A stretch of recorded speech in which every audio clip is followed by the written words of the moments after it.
No, I don't think we should go this low.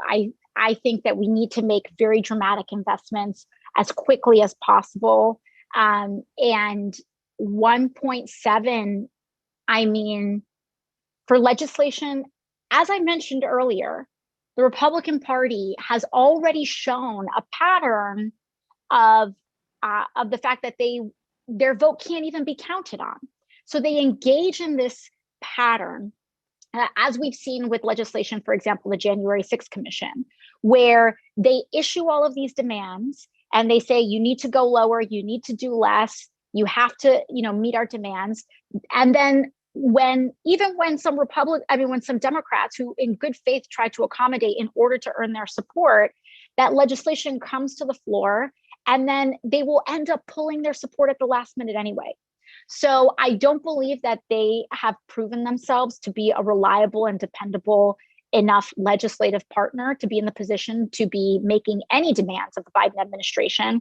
Maybe when they can actually contribute and vote for legislation that they impose demands on, we can actually talk about them issuing larger demands on legislation that will be defining our infrastructure for the next 10 years. But I do not believe that the Biden administration should be doing this.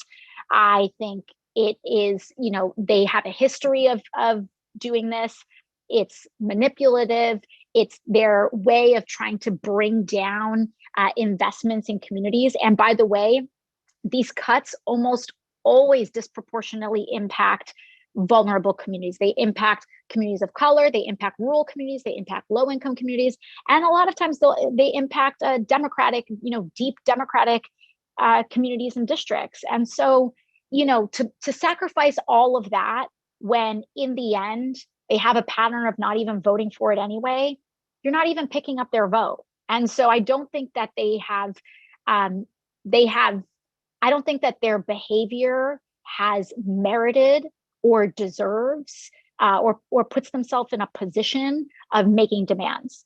When they actually want to participate in good faith in our legislative process, then maybe we can discuss that. But so far, especially in this session, they haven't. And I think the January 6th Commission vote was a perfect example of that. They issued all these demands. Democrats engaged in good faith. They changed the legislation in ways that even I disagreed with in order to gain Republican votes. And even the head of the caucus in the end turned his back on the deal.